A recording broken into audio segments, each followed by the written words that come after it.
اگر یہ میرا پیغام ایک بچے کے دل میں پہنچ گیا، اس کے دل میں گھر کر گیا، اس کے اندر پاکستان کی سوچ پیدا ہو گئی، تو میں سمجھوں گا کہ میں کامیاب ہو گیا۔ Don't forget to subscribe my channel. اس کے لیے آپ کو نیچے بیل والے آئیکن کو دبانا ہوگا، میرا چینل سبسکرائب ہو جائے گا اور آپ کو اچھی اچھی ویڈیوز دیکھنے کو ملیں گی۔ بسم اللہ الرحمن الرحیم۔ سب تعریفیں اس اللہ کی ہیں جو کائنات کا اکیلا خالق ہے، مالک ہے، رازق ہے، اور اس کا کوئی شریک نہیں۔ ہم سب ایک ہی بات پہ زور دے رہے ہیں، اور جس کا مقصد ہے پھلا پھولا رہے یا رب یہ چمن میری امیدوں کا، جگر کا خون دے دے کر یہ بوٹے میں نے پالے ہیں۔ پاکستان کی جو تاریخ ہے وہ 1947 سے شروع نہیں ہوتی۔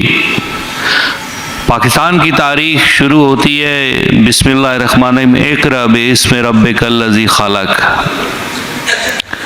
اور یہ جو پیغام ہے اس کی بنیاد اس دن رکھ لی گئی تھی جب اللہ رب العزت نے آدم علیہ السلام کو خلق کیا، اور دو طاقتیں مارد وجود میں آئیں، ایک خیر کی طاقت اور ایک شر کی طاقت۔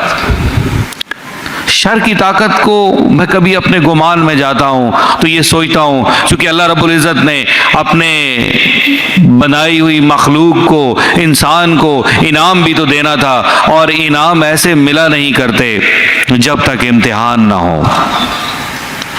جنت ملنا کوئی اتنا آسان کام نہیں ہے۔ جنت کے لیے ایک مومن اپنا سب کچھ اللہ رب العزت کے پاس وقف کر دیتا ہے کہ میری گردن بھی حاضر ہے، میرا مال حاضر ہے، میری جان حاضر ہے، میری عزت حاضر ہے، میری آبرو حاضر ہے، تاکہ میرا اللہ مجھ سے راضی ہو جائے۔ ہم اس زمین کے اندر جو بھی کام کرتے ہیں اس کا بنیادی مقصد حصول رضائی الہی ہے۔ اور جناب آدم علیہ السلام سے لے کر جناب محمد مصطفیٰ صلی اللہ علیہ وآلہ وسلم تک جو بھی نبی آئے ان کا ایک ہی مقصد تھا، لا الہ الا اللہ، لا الہ الا اللہ، لا الہ الا اللہ۔ اس کو 3 دفعہ کہنے کا مقصد یہی تھا کہ قرآن کا ایک بہت بڑا حصہ جس کے پیغام کا بنیادی سد، اس کا بنیادی مقصد ہی لا الہ الا اللہ ہے۔ اللہ رب العزت نے انسان کو خلق کیا، انسان نے یہ ذمہ داری خود لی، اور وہ جو عالم ارواح میں ہم نے کمٹمنٹ کی تھی اس کو پورا کرنے کا وقت آ گیا ہے۔ پاکستان کوئی عام ملک نہیں ہے۔ اگر آپ اس کے بننے کے دن کو دیکھیں، اس کے پیچھے جو نعرہ تھا اس کو دیکھیں، جیسے کہا گیا کہ باقی بھی مسلمان ممالک ہیں، لیکن اسلام کے لیے جو تڑپ، جو محبت ہمارے دلوں میں ہے شاید کہیں اور نہیں ہے، یا اگر ہے تو ہم سے کم ہے۔ لیکن یہاں سوال پیدا ہوتا ہے کہ ایک ایسی قوم جو کسی بھی فکر کے ساتھ ہمارا تعلق ہو، کسی بھی فکر کے ساتھ ہمارا تعلق ہو، ہمارا کوئی بھی اسکول آف تھاٹ ہو، ہم بہت زیادہ محبت کرتے ہیں اسلام سے، اور ہم سب نوکر ہیں محمد عربی صلی اللہ علیہ وآلہ وسلم کے، تو پھر یہ سارا کچھ کیوں ہے؟ آج ہم غیروں سے مانگ کیوں رہے ہیں؟ آج غیر ہمیں ڈکٹیٹ کیوں کر رہے ہیں؟ آج ہم منتشر کیوں ہیں؟ سوال تو یہ پیدا ہوتا ہے نا۔ ایک مسلمان کا بنیادی مقصد اللہ رب العزت کا دیا ہوا پیغام قرآن، اس کی امپلیمنٹیشن کی کوشش کرنا ہے۔ قرآن ہمیں بتاتا ہے کہ وَاعْتَصِمُوا بِحَبْلِ اللَّهِ جَمِيعًا وَلَا تَفَرَّقُوا، اور جب ہمارا قرآن ایک، ہمارا رسول ایک، ہماری منزل ایک، تو پھر چھوٹی چھوٹی باتوں کو ہمیں نظر انداز کرنا پڑے گا۔ میں یہ قطعاً نہیں کہہ رہا کہ ہم اپنے اصولوں سے ہٹ جائیں، ہم اپنی سوچوں سے ہٹ جائیں، ہم دوسروں کو اپنے ساتھ ایڈجسٹ کریں۔ اور کفار کے ساتھ بھی جب بات ہوئی تھی تو یہی کہا گیا تھا کہ آؤ ان باتوں پہ جو ہم میں متفق ہیں ان باتوں سے شروع کرو۔ تو کیا مسلمان ایک دوسرے کے ساتھ باہمی اتفاق پہ نہیں کر سکتا؟ اور یہ ڈویژن ہماری مذہب پہ صرف نہیں ہے، ہماری لسانی بنیاد پر یہ ہم نے کر دی ہے۔ ہم نے اپنے آپ کو قوموں میں بانٹ لیا ہے، اور یہ آگ ہمارے اندر یہ تھی، یہ پوٹینشل تھا، تبھی غیر اس کو استعمال کر سکتے ہیں۔ آئیں اس پوٹینشیل کو ختم کریں جو ہمیں نیگیٹو کی طرف لے کر جا رہا ہے. ہم ایک اللہ کے ماننے والے ہیں. اور ایک بات یاد رکھیں, جب جناب محمد مصطفیٰ صلی اللہ علیہ وآلہ وسلم کا پاک دور تھا, اس وقت بھی قبر میں وہی سوال ہوتے تھے جو آج ہوتے ہیں. اگر تو سوال بدل گئے تو پھر ہم فرقوں میں بڑھ جائیں. سوال ہی نہیں بدلے, سوال ہی وہی ہے. اور جب آخری جنگ ہوگی تو اس وقت بھی ہر پتھر پکار کر کہے گا اے مسلم. تو سب سے پہلے ہم مسلمان ہیں, اس کے بعد ہم کچھ اور ہیں.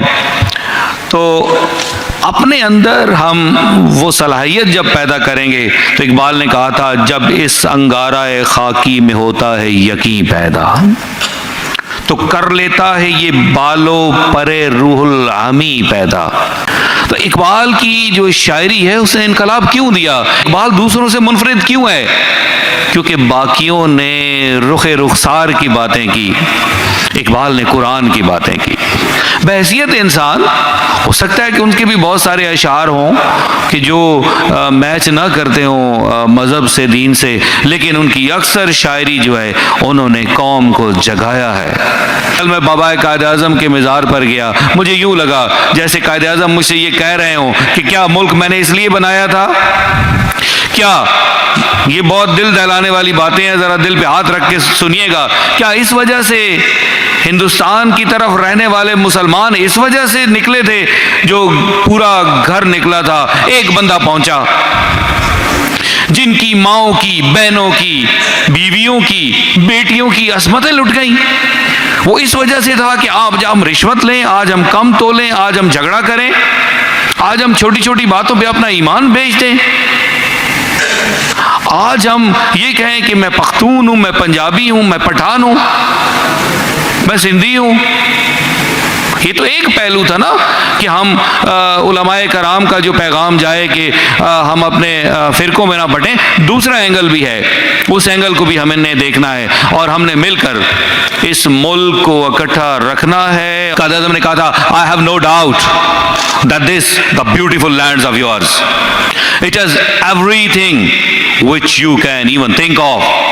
انہوں نے کہا تھا کہ مجھے کوئی شک نہیں ہے کہ یہ آپ کا جو خوبصورت وطن ہے اس میں ہر وہ چیز ہے جو آپ سوچ سکتے ہو.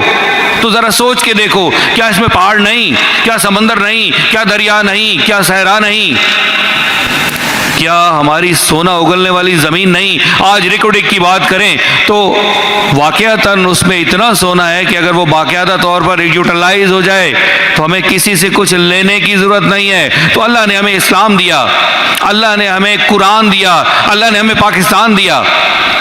تو اب ہماری ذمہ داری بڑھ گئی. ہر وہ شخص اس کی اتنی بڑی ذمہ داری ہوتی ہے جتنی بڑی شے کا وہ محافظ ہوتا ہے. تو کیا ہم آخری امت نہیں ہیں؟ کیا یہ وہ امت نہیں ہے کہ جس نے انبیاء علیہ الصلوۃ والسلام کا کام کرنا ہے؟ اگر یہ میرا پیغام ایک بچے کے دل میں پہنچ گیا, اس کے دل میں گھر کر گیا, اس کے اندر پاکستان کی سوچ پیدا ہو گئی, تو میں سمجھوں گا کہ میں کامیاب ہو گیا. انبیاء علیہ الصلوۃ والسلام کی جو محنت کا طریقہ کار تھا, جناب نوح علیہ الصلوۃ والسلام نے کو 2 دن میں نہیں کہا تھا کہ اے اللہ یہ میری نہیں مانتے, مسلسل جہد کا نام تھا, حتیٰ کہ پھر اللہ رب العزت کی غیرت کو جلا لایا. اس سے پہلے کہ جب اللہ کی غیرت کو جلال آ جائے, جب وہ امتوں کو پلٹ دیتا ہے, جب وہ زور کی ہوائیں چلاتا ہے, جب وہ آسمان سے عذاب نازل کرتا ہے. بسم اللہ الرحمن الرحیم. الم تر کیف فعل ربک باصحاب الفیل الم یجعل کیدهم فی تضلیل وارسل علیہم طیرا ابابیل ترمیہم بحجارۃ من سجیل فجعلهم کعصف ماکول. کیا آپ نے کبھی سوچا آج اگر ابابیلیں آئیں گی تو کس پہ آئیں گی؟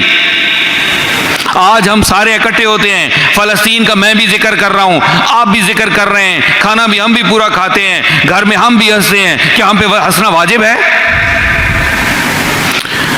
آج امت مسلمہ اکٹھی ہو کر کیا کرتی ہے؟ دعا کرتی ہے, یا اللہ اسرائیل کو نیست و نابود کر دے. بھائی تمہارے ہاتھ کٹ گئے ہیں کیا؟ اگر دعاؤں سے